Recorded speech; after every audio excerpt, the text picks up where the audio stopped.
France has become the latest country to crack down on social media usage for children, passing a new law to ban some apps for kids under 15 years old. Senior business and tech correspondent Jolene Kent is here with the details. Jolene, all right, what does this new law mean? Good morning, everyone. This is really the global drumbeat getting a lot louder when it comes to social media. France is the first country in the EU to do this, and lawmakers in France have adopted a bill to approve a blanket ban on social media platforms for kids under 15. Under this law, children under 15 would not be able to open new accounts, and current accounts will be closed in the 4 months after this law goes into effect.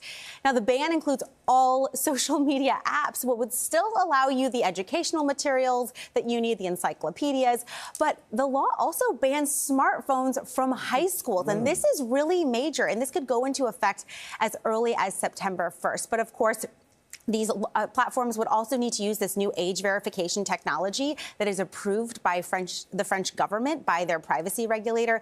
And, of course, there's a review, so that could delay the implementation. But the more you hear about what social media does to children, the more this seems like such a better idea.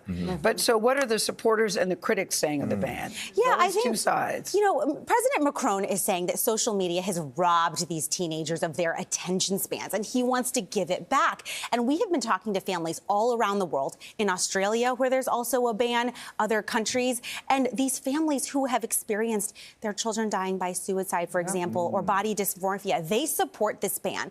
And then others say, the critics say, this is the end of the anonymous internet, which has been so powerful for so many people, and there should be other proposals to change how this impacts kids. So this could be the standard in comparison to other countries. It could be. And what really, here in the U.S., though, we don't see any meaningful legislation happening to actually implement a social media ban. So, you know, we've talked to these families in Australia. They say a lot of their kids are getting around it, though, so it's not necessarily effective. We'll see how it plays out in Europe. All right, Jolene, thank you very much.